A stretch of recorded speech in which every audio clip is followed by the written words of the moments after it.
Indiana, not necessarily from the river, but a lot of times from the coastline.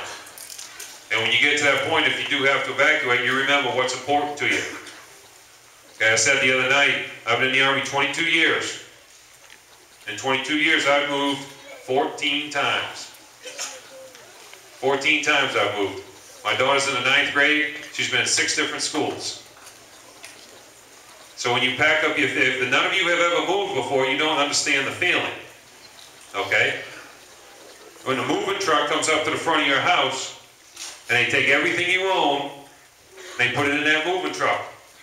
Now what we do sometimes, since I've done this more than once, I got a technique. I take some things that I'm going to put in a suitcase that we're going to drive in a car with us, some important documents and, you know, things we want to take, some clothes and all.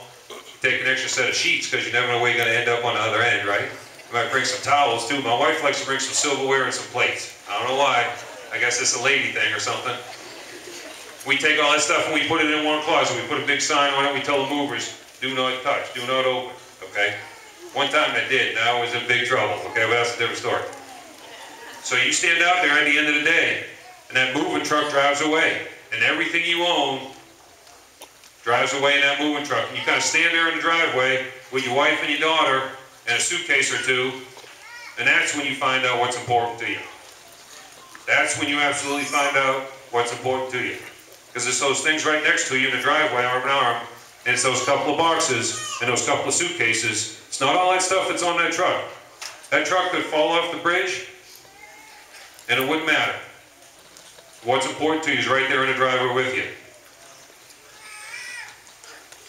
Now most likely we're not going to have to evacuate here. And that's my hope and that's my prayer.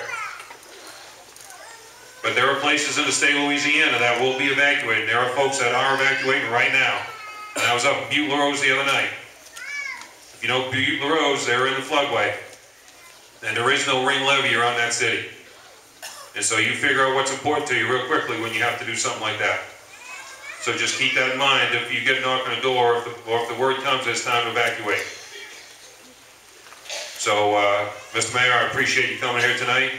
And my goal is to be here a couple of weeks from now when you guys can tell me that Colonel didn't know what the heck he was talking about 0 to 5 feet, because I only got 3 inches of water.